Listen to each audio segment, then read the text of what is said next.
Good evening. I want to start tonight with a number, 40%. A recent study found that 40% of Americans feel that their lives have no clear purpose, no direction, no meaning. Think about that.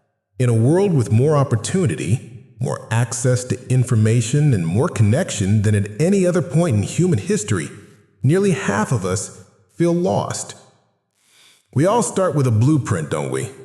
When we're young, we have this perfect design for our lives. We'll graduate. We'll get the dream job. We'll meet the perfect person. We'll build the perfect life. It's all drawn out in clean, perfect lines. And then, life happens. And that perfect blueprint, it gets ripped to shreds. You get the rejection letter. You get overlooked for the promotion. The relationship fails. The business you poured your heart into goes bankrupt. And you are left standing in the rubble of what you thought your life would be. You are left with a single, devastating question. Now what? We've all been there. That moment where the floor drops out from under you. Tonight, we're not going to talk about bouncing back. That's a weak word. It implies returning to the same shape you were before. Tonight, we're going to talk about rebuilding. We're going to talk about how to take the rubble of your failures, your setbacks, and your heartbreaks and use those broken pieces as the raw material to build something stronger than you ever were before. Tonight, we're not just building a life. We are becoming the architects of our own resilience. The first thing you must accept is that the blueprint will be destroyed. It's not a possibility, it's a guarantee. The problem is, we're taught to hide our failures. We post our successes on Instagram, but we hide the rejection letters in a drawer. But what if I told you that failure is not an obstacle to success? It is the path. Let's go to 1978. In Wilmington, North Carolina, a high school sophomore tries out for the varsity basketball team. He's energetic. He has potential, but he doesn't make the cut. His name isn't on the list. He goes home, locks himself in his room, and cries. That boy's name? Michael Jordan. He later said, "I've missed more than 9,000 shots in my career. I've lost almost 300 games. 26 times I've been trusted to take the game-winning shot and missed. I've failed over and over and over again in my life, and that is why I succeed." His failure wasn't his end. It was his fuel. It was the moment he started building. Let's go to 1980. A young woman in Baltimore is co-anchoring the 6 o'clock news. She's a rising star, but she gets emotionally invested in her stories. She cries with the victims. She can't stay detached. Her boss pulls her aside and fires her. He tells her she is unfit for television. Can you imagine being told you are fundamentally unfit for your dream? That woman's name was Oprah Winfrey. She was demoted to a struggling morning show. But on that show, where her weakness, her empathy, was now her greatest strength, she found her voice. She later said there is no such thing as failure. Failure is just life trying to move you in another direction. Her blueprint was ripped up by a news producer, so she designed her own. Let's go to 1993. A young single mother is living on welfare in the UK. She is clinically depressed, jobless, and by her own admission, the biggest failure I knew. She has an idea for a story about a boy wizard.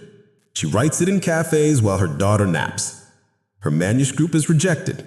Not once, not twice, 12 times.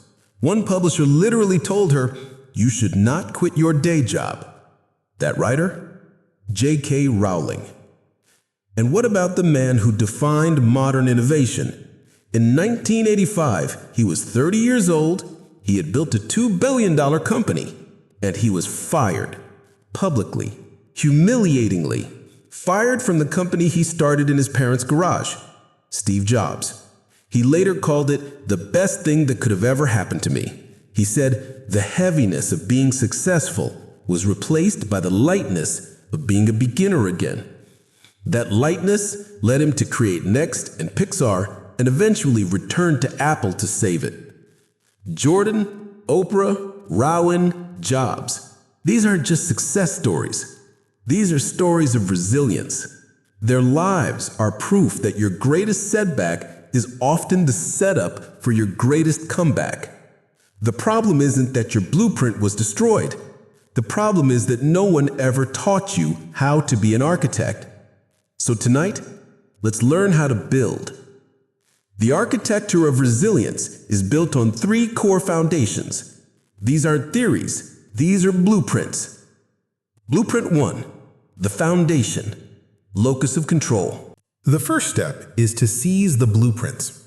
In the 1950s, psychologist Julian Rotter developed a concept called locus of control. It's simple. Do you believe life happens to you, or do you believe life responds to you? A person with an external locus of control believes their life is dictated by outside forces. My boss hates me. The economy is bad. I'm just unlucky. They are the victims of the story. They are powerless, waiting for someone to rescue them. A person with an internal locus of control believes that they are the primary driver of their life. They see the same problems, but they ask different questions. My boss hates me becomes, how can I improve this relationship or find a boss who values me? The economy is bad becomes, what new skills can I learn to become indispensable? I'm unlucky becomes, I may not control the cards I'm dealt, but I absolutely control how I play them. Oprah was fired, an external event. The victim mentality says, my boss was cruel, the industry is unfair, I'll never work again. The architect mentality says, he was right, I am too emotional for the news. But what if that's not a weakness? What if I can build a new kind of television show where empathy is the engine? You must, right now, make the shift. You are not a passenger in your own life. You are the architect. You are the builder. You are the one holding the hammer. Stop waiting for permission to build. Stop blaming the weather. Grab the blueprints. This is your house. Blueprint 2, the framework, growth versus fixed mindset. Okay, so you've claimed ownership. You are the architect. But what happens when you hit a nail and it bends? What happens when the wall you're building falls over?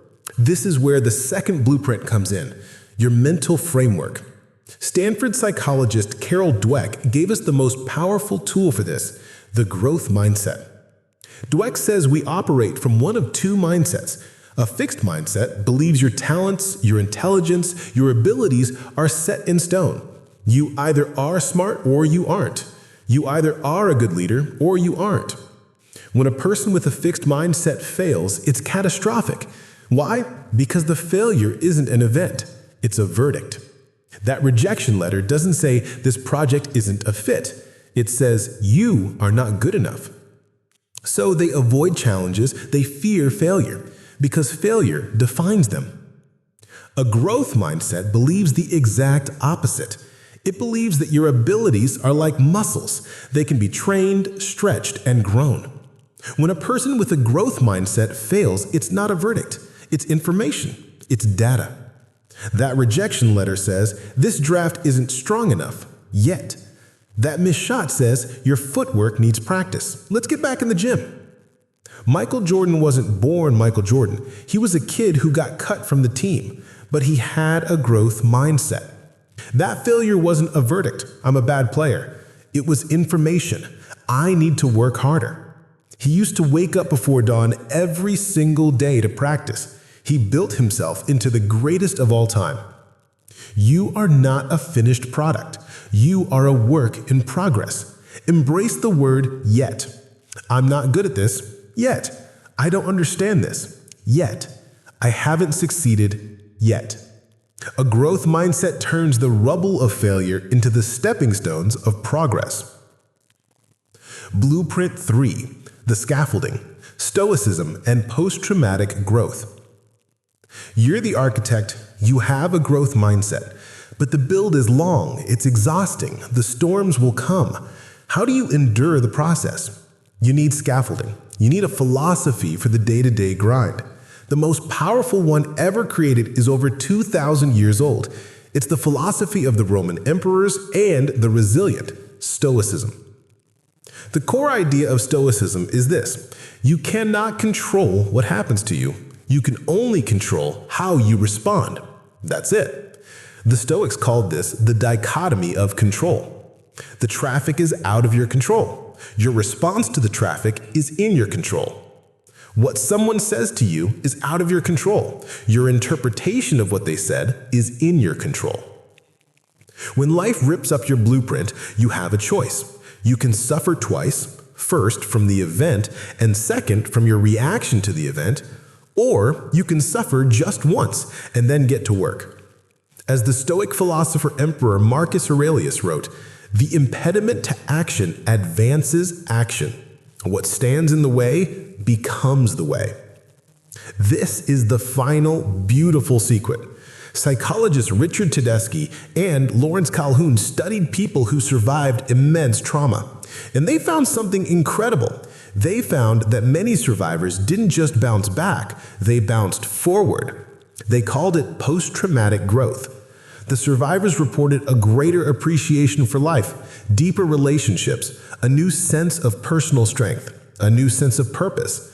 The trauma didn't just break them, it remade them. The building didn't just get repaired. The new building was stronger, better, and more beautiful because it was built from the broken pieces. This is the promise of resilience.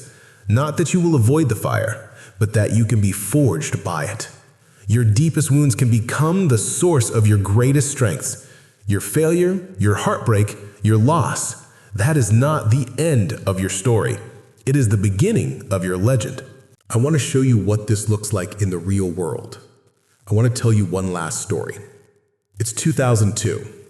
An entrepreneur who just sold his company, PayPal, decides to pour his entire fortune into starting the rocket company. His goal? To make humanity a multiplanetary species. Talk about a blueprint. His name is Elon Musk. He knows nothing about rockets. He literally reads textbooks to learn. He gathers a team. They build their first rocket, the Falcon 1. March 24th, 2006, they launch.